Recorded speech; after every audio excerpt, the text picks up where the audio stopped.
The envelope was marked, "Do not open," in red ink, but Johnny Carson held it anyway, his fingers tracing the edges as 200 people in Studio 6 beheld their breath.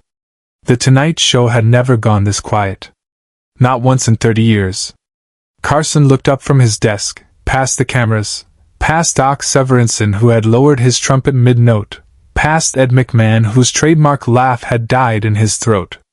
The studio lights felt heavier somehow, casting longer shadows across his weathered face. "Ladies and gentlemen," he said, his voice barely above a whisper. "Sometimes you get a letter that changes everything. How did we get here? How did America's king of late-night television find himself holding a piece of mail that would make him break every rule he'd lived by for 3 decades? It started like any other Tuesday night in February 1987. Carson had delivered his monologue with the usual precision, 10 jokes, 3 about politics, 2 about Hollywood, 5 about everyday life. The audience laughed in all the right places. Doc's band hit their cues perfectly. Ed McMahon sat in his chair, ready with his booming introductions. But backstage, something was different. A young production assistant named Sarah Chin had been carrying the envelope for 3 days, afraid to deliver it. Her hands shook every time she looked at the address written in shaky handwriting. "For Johnny Carson's eyes only, do not open on air." The letter had arrived with no return address, postmarked from Cedar Rapids, Iowa. The paper felt thin, fragile, like it might crumble if handled too roughly. Sarah had shown it to the producers, who immediately filed it with the hundreds of other fan letters that arrived daily. But something about this one wouldn't let her forget it. During the first commercial break, Sarah made a decision that would haunt her for years. She walked onto the set, her clipboard trembling, and placed the envelope on Carson's desk. "Sir," she whispered, "I think you need to read this." Carson looked up from his cue cards, his blue eyes studying the young woman's face. In 30 years of television, he'd learned to read people like scripts. Sarah's expression told him everything he needed to know. The show returned from commercial. Carson introduced his guest, a young comedian trying to make it big, nervous energy crackling off him like static electricity. They talked for 15 minutes about nothing and everything, the way Carson had perfected over decades. But his eyes kept drifting to the envelope. Carson stopped mid-conversation. The guest was in the middle of a story about his childhood when Carson simply held up his hand. The entire studio froze. "I'm sorry," Carson said, his voice carrying a weight that seemed to press against every person in the room. "I need to read something." The cameras stayed rolling. They always stayed rolling during The Tonight Show. But this wasn't in the script. This wasn't planned. Carson's producers in the booth frantically gestured at each other, unsure whether to cut to commercial or let it play out. Carson picked up the envelope. The red ink seemed to glow under the studio lights. "Do not open," stared back at him like a warning he was about to ignore. "Folks," he said, looking directly into camera 1, "I've been doing this show for 25 years.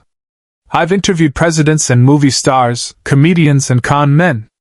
But I've never read a letter on air that someone explicitly told me not to read." He paused, the envelope suspended between his fingers. "But tonight, I think I'm going to break that rule." The paper tore with a sound that seemed to echo through the studio. Carson pulled out a single sheet of notebook paper, covered in the same shaky handwriting. His eyes scanned the words once, twice, and then his shoulders sagged almost imperceptibly. When he looked up, there were tears in his eyes. Johnny Carson, the man who had made America laugh for a generation, who had launched 1,000 careers with a simple nod of approval, was crying on live television. "This letter," he said, his voice breaking slightly, "is from a woman named Dorothy Walsh. She's 83 years old, and she's writing from a hospital bed in Cedar Rapids, Iowa." Carson cleared his throat, composing himself the way he'd done countless times during difficult interviews. But this wasn't an interview. This was something else entirely.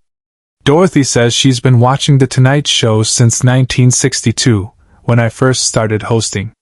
She says she's laughed with me through her husband's death, her children moving away, and 3 operations that didn't go quite as planned. The studio was so quiet you could hear the hum of the camera equipment. Doc Severinsen sat motionless behind his bandstand, his hands folded in his lap. Ed McMahon, for once in his life, had nothing to say. Subscribe and leave a comment, because the most powerful part of this story is still ahead. Carson continued reading, his voice steady now despite the tears. Dorothy says she wrote "Do not open" on the envelope because she didn't want to burden me with her problems. She just wanted to thank me for being there, night after night, when she couldn't sleep. He folded the letter carefully, his movements deliberate and respectful. But there's more. Dorothy says she's been saving money for 2 years to buy a plane ticket to Los Angeles. She wanted to come to a taping, to see the show in person just once before. Carson's voice trailed off. He looked down at the letter again, then back up at the camera. Before her cancer takes her away. The silence that followed was unlike anything in television history. 200 people in the studio, millions watching at home, all connected by a shared moment of raw humanity that cut through the artifice of entertainment like a blade. Backstage, he made a choice no producer would have ever allowed. Carson stood up from his desk. Not the casual lean back he did during commercial breaks, but a full standing up, like a man called to attention by something greater than himself. "Dorothy," he said, looking directly into the camera, "I know you're watching. And I know you told me not to open your letter. But I'm glad I did." He walked around the desk, past his guest who sat transfixed, past the cameras that followed his every movement. Carson had never left his mark during a live show. Never. "You don't need to save money for a plane ticket. You don't need to worry about coming to Los Angeles." Carson picked up the studio phone, the old rotary model that had been a prop for decades. But tonight, it wasn't a prop. Tonight, Johnny Carson was making a real phone call, live on television, to a woman in Iowa he'd never met. "Operator," he said, his voice carrying to every corner of America. "I need to place a call to Cedar Rapids General Hospital." The producers in the booth were going crazy. Phone calls weren't cleared. This wasn't scheduled. But Carson didn't care about schedules anymore. He cared about Dorothy Walsh, and Dorothy Walsh was dying. The call went through. A nurse answered, confused but recognizing the voice immediately. "Mr. Carson? I'm looking for Dorothy Walsh," Carson said. "Tell her Johnny's on the line." What happened next would be replayed on news programs for decades. Dorothy's voice came through the studio speakers, weak but filled with joy. "Johnny? Is that really you?" "It's really me, Dorothy. I got your letter." For 20 minutes, Johnny Carson talked to Dorothy Walsh on live television. They talked about her husband, who had died watching Carson's first week as host. They talked about her children, scattered across the country but united by shared memories of watching The Tonight Show together. They talked about laughter, and loss, and the strange magic that happens when strangers connect across the vast distances of American loneliness. When the call ended, Carson returned to his desk. But he didn't sit down immediately. Instead, he stood there, holding Dorothy's letter, looking out at the studio audience who had witnessed something unprecedented. "Ladies and gentlemen," he said finally, "we'll be right back after these messages." But as the cameras faded to black, something had changed. In the studio, in living rooms across America, in the heart of television itself. Johnny Carson had broken the fourth wall not with humor, but with humanity. But this was the moment no one in the studio, nor anyone at home, ever saw coming. When The Tonight Show returned from commercial, Carson was sitting at his desk, but the letter was gone. In its place sat a single white rose. Where it had come from, no one could say. Perhaps a production assistant had found it. Perhaps it had materialized from the collective emotion of the room. Carson never explained the rose. He finished the show with his usual grace, thanked his guests, bantered with Ed, and signed off the way he had thousands of times before. But America knew something had happened. Phone calls flooded NBC. Letters poured in from across the country. People wanted to know about Dorothy Walsh, wanted to help, wanted to be part of something that felt real in a world increasingly filled with artifice. Dorothy lived for 6 more months. She never made it to Los Angeles, but she didn't need to. Johnny Carson had come to her, in the most public way possible, and shown her that her life mattered. The letter Dorothy had written, the one marked, "Do not open," was never seen again after that night. Some say Carson kept it in his desk drawer at home. Others believe he burned it, feeling that its message had been delivered and needed no further preservation. But the rose, the mysterious white rose that appeared during the commercial break, that became part of Tonight Show legend. Carson kept it on his desk for the rest of his tenure, dried and preserved, a reminder of the night he chose humanity over showbusiness. Share and subscribe. Make sure this story is never forgotten. When Carson retired in 1992, he mentioned Dorothy Walsh in his final monologue. "Television," he said, "is supposed to bring people together. Sometimes it actually works." The rose disappeared the night of Carson's final show. Production assistants searched everywhere, but it was gone, as mysteriously as it had appeared. Some say Carson took it with him. Others believe it simply returned to whatever place roses go when their purpose is complete. But Dorothy's letter, the letter that was never supposed to be opened, had opened something else entirely. It had opened hearts, opened minds, and opened a conversation about what television could be when it remembered its power to heal rather than simply entertain. In the years since Carson's death, young comedians and talk show hosts have heard the story of Dorothy's letter. They've learned that sometimes the most powerful television happens when you throw away the script and remember that on the other side of the camera are real people, with real problems, who sometimes just need to know that someone sees them. The Tonight Show continues. The desk is different, the host has changed, but the purpose remains the same. To end each day with laughter, with connection, with the reminder that we're all in this together. And somewhere, in a small cemetery in Cedar Rapids, Iowa, there's a headstone for Dorothy Walsh. Visitors sometimes leave white roses, though no one is quite sure why. They just know that Dorothy's story matters, that her letter mattered, and that on one February night in 1987, the entire country learned something about the power of saying yes when someone asks to be heard. That's the night Johnny Carson read a letter marked, "Do not open," and changed television forever.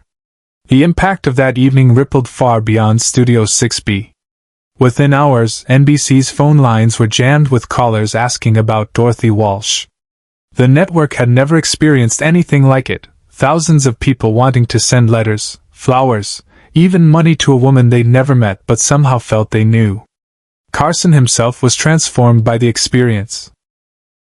Those who worked closest with him noticed the change immediately. He was quieter backstage, more thoughtful. During commercial breaks, he would sometimes stare at the spot where Dorothy's letter had sat, as if replaying that moment when everything shifted. Ed McMahon later said it was the only time in 25 years of working together that he saw Carson completely abandon his professional persona. "Johnny was always Johnny on camera," Ed recalled in an interview years later. "But that night, for 20 minutes, we saw John William Carson, the man from Nebraska who never forgot what it felt like to be lonely." The story spread beyond television.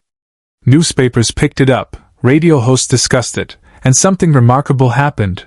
People began writing letters again. Real letters, handwritten, personal. NBC reported receiving over 50,000 pieces of mail in the week following the Dorothy Walsh broadcast, many of them sharing similar stories of loneliness, illness, and the comfort found in late-night television. Dorothy's hometown of Cedar Rapids became an unexpected pilgrimage site. The hospital where she stayed received hundreds of visitors, all claiming to be friends of Dorothy, who had seen her on The Tonight Show. The nursing staff, initially overwhelmed, eventually set up a special visiting area just for the strangers who felt compelled to meet the woman who had touched America's heart. Carson never spoke publicly about why he chose to read that letter. He deflected questions with his usual humor, but those closest to him knew the truth. Dorothy's words had reached something deep inside him that had been buried under decades of performance and perfection. The white rose became a symbol. Viewers began sending white roses to NBC, so many that the studio started giving them to hospital patients across Los Angeles. Carson never acknowledged the roses publicly, but he kept that original one until his final show, 5 years later. When Dorothy Walsh passed away in August 1987, Carson attended her funeral in Cedar Rapids. He didn't announce it, didn't make it public. He simply flew to Iowa, sat in the back of a small Methodist church, and listened as Dorothy's family shared stories about a woman who had touched millions without ever leaving her hospital bed. The experience changed how Carson approached The Tonight Show. He began reading viewer mail on air more frequently, though never again did he receive a letter quite like Dorothy's. He started a segment called Letters to Johnny, where he would respond to viewers who shared their struggles and triumphs. It became one of the show's most beloved features. Young television hosts today still study that February night in 1987. They watch the footage, what exists of it, and try to understand how Carson knew when to break the rules. How he recognized the moment when entertainment needed to step aside for humanity. The lesson they learn isn't about technique or timing. It's about courage. The courage to be real in a medium built on artifice. The courage to care more about one person's pain than about ratings or protocols. The courage to remember that television's greatest power isn't to distract us from life, but to remind us that we're all living it together. Dorothy Walsh never got to see The Tonight Show live, but she became part of its legacy forever. Her letter marked, "Do not open," opened something in Johnny Carson and in America that had been closed for too long. It opened hearts, opened minds, and opened a conversation about what television could be when it remembered its humanity. That conversation continues today, every time a host chooses truth over scripted perfection, every time a viewer sees themselves reflected in someone else's story, every time we remember that behind every screen is a real person with real feelings who just wants to be seen. Dorothy's letter taught us that sometimes the most important words are the ones we're told not to say, and sometimes the most powerful television happens when we forget we're on television at all.